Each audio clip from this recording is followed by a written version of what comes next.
Hey, this is Kelly Mae Sheehan and Zoe Phalen. We are two graduate students pursuing the Masters of Emerging Media offered at the University of Georgia's New Media Institute. Under Kyla Sterling's direction and counselor, we've created a design system for our capstone project, Athens Era. Athens Era acts as a portal to transport the public to the local artists of Athens, Georgia online. Users may explore several pieces of art that are created by only those who have ties to Athens, Georgia. The website will essentially be an online art gallery for an incredible range and ease of access for users. The mission of Athens Era is Athens Era offers a link between the public and an easily accessible avenue for discovering local Athens art. And the voice is that we are friendly, inviting, energizing, and supportive. We want to be appealing to all kinds of people who may be viewing from Athens or elsewhere. We want to be supportive in how we speak of the artists, as we really value supporting small businesses and growing and embracing local culture. And our tagline is enter the Athens Era and be immersed with culture. The whole idea behind our name Athens Era comes from the popular meme and phrase, I'm in my blank era, like I'm in my studious girl era, in which it's not just a phrase you're in, but rather an era. And it really means that it's a temporary way of branding yourself and claiming your interest or passion for whatever is captivating you at the moment. And we love this saying and thought that, this is what we wanted our title and brand to really encompass. Rather, it wasn't really the mood that we were going for. So we wanted this tagline to be a bit more like explanatory in case this meme or phrase goes out of style.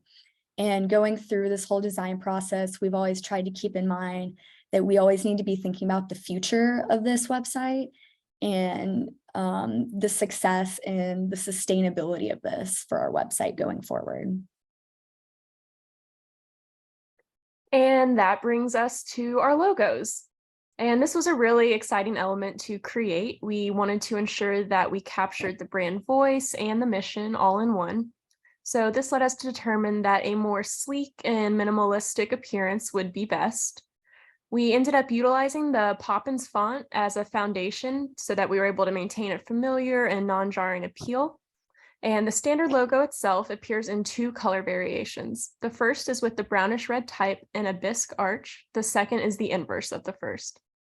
The alternative logo presents the same colorway applied to a shortened version of the standard logo. Finally, the one color logo is available in solid black when situations prohibit the use of color. The whole process of establishing the logo was a learning experience as a whole, but a very fun one. It provided us with the opportunity to become more familiar and comfortable with Adobe Illustrator. And it also helped us realize that even the tiniest details can throw off the whole design. Ultimately, we're really happy with the end result, and we believe that it perfectly conveys the brand of Athens Era. And for their color palette, it's built from combining Athens culture with the sophistication associated with an art gallery. We wanted to keep the Georgia red and black, but in a more neutral tone to bring feelings of home and support. The art displayed should be center of attention, not our site. And our first thoughts actually going into this was to use a color palette with more bright, fun, and happy colors. But we've learned that all of our decisions should be supporting our overall mission rather than our own preferences. And we love bright and fun colors, but this palette would best serve our brand and its purpose. And as you can see, there is bisque and brownish red, warm gray, cosmic latte, and camel that all come together really nicely. And for our imagery, we envision our imagery to reflect the Athens community and showing all of its diversity. And we plan to incorporate subtle arches throughout the design, such as for the profile framing.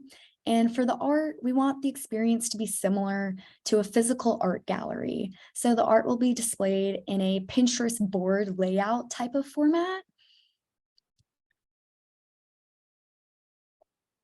And our design and our topography uses Poppins for our headers, Poppin's Extra Bold for our subheaders, and Glacial Indifference for our body text. These fonts are sleek yet elementary.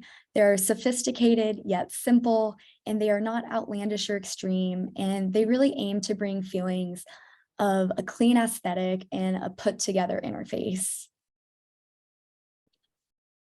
And that leads us to our component library. It is made up of 7 components in all that are to be utilized across the site. The first component is the button component, and it's presented in 2 different colorways and 2 different states. The top colorway is warm gray, and the bottom colorway is brownish red. The top colorway should be utilized in more formal instances like forms, and the bottom colorway should be present in all other situations. The notification component is displayed in the upper left-hand corner of the icon that it's modifying. So in this instance, the message icon. And it's also presented in brownish red, and it's meant to stand out against the neutral background and icons. The star component is used to display a rating. In its inactive state, it appears with a camel border. And once the star is active, it is filled with the camel color. The message component in both states appears in camel. The active state, however, also presents a bisque border. The input field should display a warm gray border in both its inactive and active states. While in its active state, the filler text is displayed with a bisque color, while the inactive state is displayed in the warm gray color that is present on the borders. The arch element is displayed in both brownish red and bisque to follow the colorways presented in the standard and alternative full color logos. And it takes place of the traditional home icon when used, and as it can be seen in a smaller screen variation of our navigation bar. And then finally, the breadcrumbs component is available in 2 variations depending on the process. The first variation should be used during a formal transaction, and the second variation is the primary breadcrumb usage for the navigation. And the task of establishing a variety of components was really fun after setting the rules such as color palette and typography. The most difficult task, though, was keeping each element simple and clean. Because our brand maintains a clean appeal, we needed to ensure that the little details would not take away from the overall feel. And not only that, but each component needed to properly align with color rules and be used only when acceptable. Ultimately, it was really fun to match the brand voice and better establish the appearance. And those components lead us to our pattern library. The pattern library displays a set of 3 groupings that demonstrate the proper usage of various UI components. The first grouping is exhibited through the navigation bar.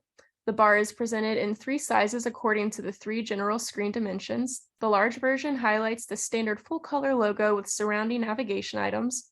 To the right are a set of 3 icons that can direct the user to messages, shopping cart, and their profile. The medium version displays the alternative full color logo flush left and a labeled hamburger menu flush right. The small version displays the arch icon flush left and the same labeled hamburger menu flush right. The second grouping is exhibited through a preview card. The card is displayed when a user wants to preview a listed artwork. The card features a large product image frame with links to the artist's various social medias. It also features the navigation style breadcrumbs to help users better understand their location on the site. Next to the artist's name is a set of the star component to display the artist's overall ranking out of 5 stars. The 2 buttons at the bottom of the card are presented in the standard brownish red attribute. As to not add clutter, a contact link is provided through hyperlink text as opposed to a button. The third and final grouping is displayed through a form. Each input field should be presented in its inactive state until a user inputs information.